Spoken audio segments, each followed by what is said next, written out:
అందరికీ నమస్కారం. ప్రకాశం జనసేన పార్టీ రాజకీయాలు మారుతున్నాయా? బాలినేని శ్రీనివాసరెడ్డి రాజకీయ భవిష్యత్తు త్వరలో మారనుందా? జిల్లా అధ్యక్ష పదవి కాపులకు దక్కనుందా? రెడ్డి సామాజిక వర్గానికి సంబంధించినటువంటి బాలినేని కోటరీకి ఎమ్మెల్సీ దక్కనుందా? ప్రకాశం జిల్లా జనసేనలో జరుగుతున్నటువంటి పరిణామాలపై ఒంగోలు కాన్స్టిట్యున్సీలో కూడా ఆసక్తిగా జనసేన రాజకీయాలు ప్రతి ఒక్కరు గమనిస్తున్నారని కూడా మనం తెలియజేసుకోవచ్చు. ఎందుకంటే ప్రకాశం జిల్లాలో జనసేన పార్టీకి సంబంధించి 2024 గెలుపు తర్వాత కూడా ఇద్దరు వ్యక్తులు జనసేన పార్టీలో చేరటం జరిగింది.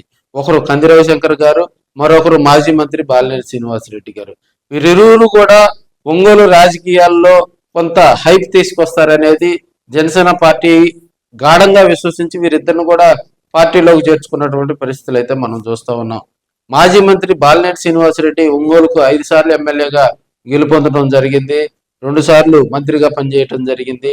ఆయన ఒక మాస్ లీడర్గా కూడా పవన్ కళ్యాణ్ కు ఆయన వ్యవహార శైలి కానీ ఆయన పద్ధతులు కానీ నచ్చి మరి బాలినేని శ్రీనివాసరెడ్డిని కూడా జనసేన పార్టీలోకి తీసుకోవటంలో కొంత అక్కడ ఉన్నటువంటి కోటరీలో కొంతమంది పెద్దలు కూడా తెరవెనుక ప్రయత్నాలు చేశారు. పవన్ కళ్యాణ్ గారు కూడా బాలినేని ఆయన వ్యవహార శైలి ఇదంతా నచ్చి కూడా పార్టీలోకి ఆహ్వానించినటువంటి పరిస్థితులు మనం చూసాం. మరోవైపు కంది రవిశంకర్ గారు ఒక సక్సెస్ఫుల్ బిజినెస్ మ్యాన్ గా కూడా రవిశంకర్ గ్రూప్ ను స్థాపించి అనేక వ్యాపారాల్లో కూడా ఒంగోలు కాన్స్టిట్యున్సీతో పాటు మన ప్రకాశం జిల్లాలో కూడా సక్సెస్ఫుల్ బిజినెస్ మ్యాన్ అంటే టక్కును గుర్తొచ్చేటువంటి వ్యక్తి కంది రవిశంకర్ గారు. ఆయన రాజకీయంగా కూడా 2024లో తొలి అడుగు వేయటం జరిగింది.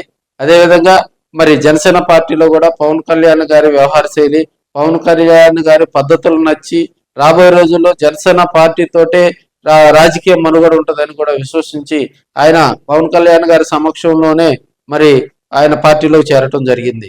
ఇక్కడ పసుమెరుపు ఏంటంటే బాలినేని శ్రీనివాసరెడ్డి గారు, కంది రవిశంకర్ గారు గతంలో వైఎస్ఆర్సీపీలో కూడా యాక్టివ్ గా ఉన్నటువంటి వ్యక్తులు. సో పవన్ కళ్యాణ్ గారి సమక్షంలో వీరిరువురు పార్టీలో చేరేటప్పుడు కూడా ఇద్దరు కలిసి వెళ్లకుండా ఎవరికి వారు మరి పార్టీ తీర్థం పుచ్చుకున్నటువంటి పరిస్థితులు గతంలో అప్పట్లోనే ఒంగోలు కాన్స్టిట్యున్సీతో పాటు ప్రకాశం జిల్లా రాజకీయాల్లో కొంత చర్చ నడిచిందని కూడా తెలియజేసుకోవచ్చు. రియాజ్ కోటరీలో జనసేన పార్టీ జిల్లా అధ్యక్షులు ఉడా చైర్మన్ గా ఉన్నటువంటి రియాజ్ కోటరీలోకి మరి కంది రవిశంకర్ గారు చేరటం జరిగింది. మరోవైపు బాలినేని శ్రీనివాసరెడ్డి కోటరీ సపరేట్ గా జనసేనలోనే 2 వర్గాలుగా కూడా అటు బాలినేని వర్గంగా ఇటు రియాజ్ వర్గంగా కూడా ఒంగోలు జనసేన పార్టీ ఇరువురు కూడా కొంత గ్యాప్ వచ్చిందని కూడా మనం తెలియజేసుకోవచ్చు.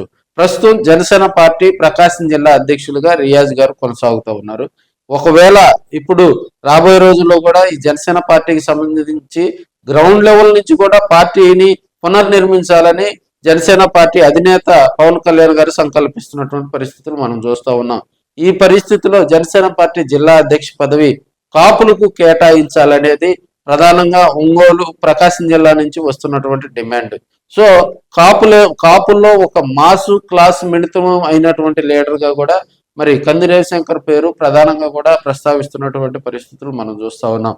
కంది రవిశంకర్ కు ధీటుగా కూడా మరి కాపు సామాజిక వర్గానికి సంబంధించినటువంటి వ్యక్తుల్లో మరో ఇద్దరు కూడా ఉన్నటువంటి పరిస్థితులు మనకి కందుకూరు బాబును చూస్తా ఉన్నాం. అదే విధంగా బెల్లంకొండ సాయిబాబు గారు కూడా మనకి గిద్దలూరు కాన్స్టిట్యున్సీకి సంబంధించి వారిరువురు కూడా జనసేన పార్టీ పెట్టిన దగ్గర నుంచి కూడా యాక్టివ్ రోల్ పోషిస్తున్నటువంటి పరిస్థితులు. అయితే వీరు ఒంగోలుకు దూరంగా ఉండటం కూడా వారికి కొంత మైనస్. ప్రకాశం జిల్లా హెడ్ క్వార్టర్ అయినటువంటి ఒంగోలులో రాజకీయాలను శాసించగలిగిన వ్యక్తి, ఆర్థికంగా పార్టీని బలోపేతం చేయగలిగి కాపు సామాజిక వర్గంలో కూడా మరి ఒంగోలులో ఉన్నటువంటి మెయిన్ కాపు సామాజిక వర్గంలో ఒక బలమైనటువంటి లీడర్షిప్ ఉన్నటువంటి వ్యక్తి కంది రవిశంకర్ గారు. సో ఆయన నామినేటెడ్ పదవులపై పెద్ద ఆసక్తి లేకపోవటం, పార్టీ పదవుల్లో వైపే రవిశంకర్ గారు దృష్టి పెట్టడం, అదేవిధంగా బాలినేని శ్రీనివాసరెడ్డి కనుక జనసేన పార్టీలో జిల్లా అధ్యక్ష పదవి అనేది చిన్న పదవి కాబట్టి ఆయనకు మరి ఆయన కోటరీలో ఉన్నటువంటి వ్యక్తులకు అంతగా పవన్ కళ్యాణ్ గారు ఇంట్రెస్ట్ చూపించకపోవటం, అదేవిధంగా బాలినేని శ్రీనివాసరెడ్డి గారి తనయుడు ప్రణీత్ రెడ్డికి జిల్లా అధ్యక్ష పదవి ఇవ్వాలని అటువైపు నుంచి బాలినేని వర్గం వైపు నుంచి బలంగా వినిపిస్తున్నా కూడా ఇక్కడ లోకల్ గా ఉన్నటువంటి వాటి తెలుగుదేశం పార్టీలో ఉన్నటువంటి నేతలతో బాలినేనికి సంబంధించిన కోటరీకి కొన్ని రాబోయే రోజుల్లో రాజకీయంగా కూటమి పొత్తులో ఉన్నారు కాబట్టి మరి ఎక్కడైనా కూడా అటు తెలుగుదేశం పార్టీ ఇటు జనసేన పార్టీ కూడా ఈ ప్రోటోకాల్ విషయంలో కొంత ఎమోషనల్ గా కనెక్ట్ అయ్యి రాజకీయంగా కొన్ని ఇబ్బందులు వస్తాయని కూడా పవన్ కళ్యాణ్ గారి దృష్టికి కొంత అధిష్టానంలో కూడా కొంతమంది చర్చ రాబోయే రోజుల్లో కూడా బాలినేని శ్రీనివాసరెడ్డికి ఎమ్మెల్సీ పదవి ఇచ్చి 3 జిల్లాలకు సంబంధించి కూడా జనసేన పార్టీలో మరి నామినేటెడ్ పదవి ఇస్తారని, అదేవిధంగా ప్రకాశం జిల్లా అధ్యక్ష పదవి కూడా రవిశంకర్ కనుక దక్కితే అది కాపులకు కూడా అత్యధిక ప్రాధాన్యత ఇచ్చినట్లు అవుతుందని జనసేన పార్టీ అధినాయకత్వం కూడా సంకల్పిస్తున్నట్టు తెలుస్తుంది. మరో 2 నెలల్లో కూడా ఈ పూర్తి కసరత్తు, ఎందుకంటే మేము మార్చిలో బాలినేనికి ఎమ్మెల్సీ ఇచ్చి ఈ లోపే జిల్లా అధ్యక్ష పదవి కూడా ప్రకటించే ఉద్దేశంలో జనసేన పార్టీ అధినాయకత్వం ఉందని కూడా తెలియజేసుకోవచ్చు. ఏదేమైనప్పటికీ కూడా బిజినెస్ మ్యాన్ గా పేరు పొందినటువంటి రవిశంకర్ గారికి జనసేన పార్టీ ప్రకాశం జిల్లా అధ్యక్ష పదవి రానుందని కూడా మనం తెలియజేసుకోవచ్చు. జనసేన పార్టీతో పాటు ప్రకాశం జిల్లా తెలుగుదేశం పార్టీ జిల్లా అధ్యక్ష పదవి కూడా ఎరిక్షన్ బాబుకి కానీ లేకపోతే ఉగ్ర నరసింహారెడ్డికి కానీ వారిరువురులో ఒకరికి వస్తుందని మనం గెస్ట్ చేసి ముందే చెప్పడం జరిగింది.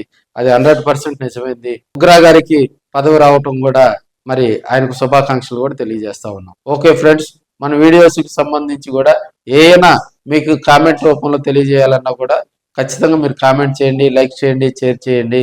పర్సనల్ గా కూడా నా నెంబర్ డిస్క్రిప్షన్ లో ఉంటుంది. మీ అనుభవాలు పంచుకోవాలని కోరుకుంటూ మీ ఆర్కే.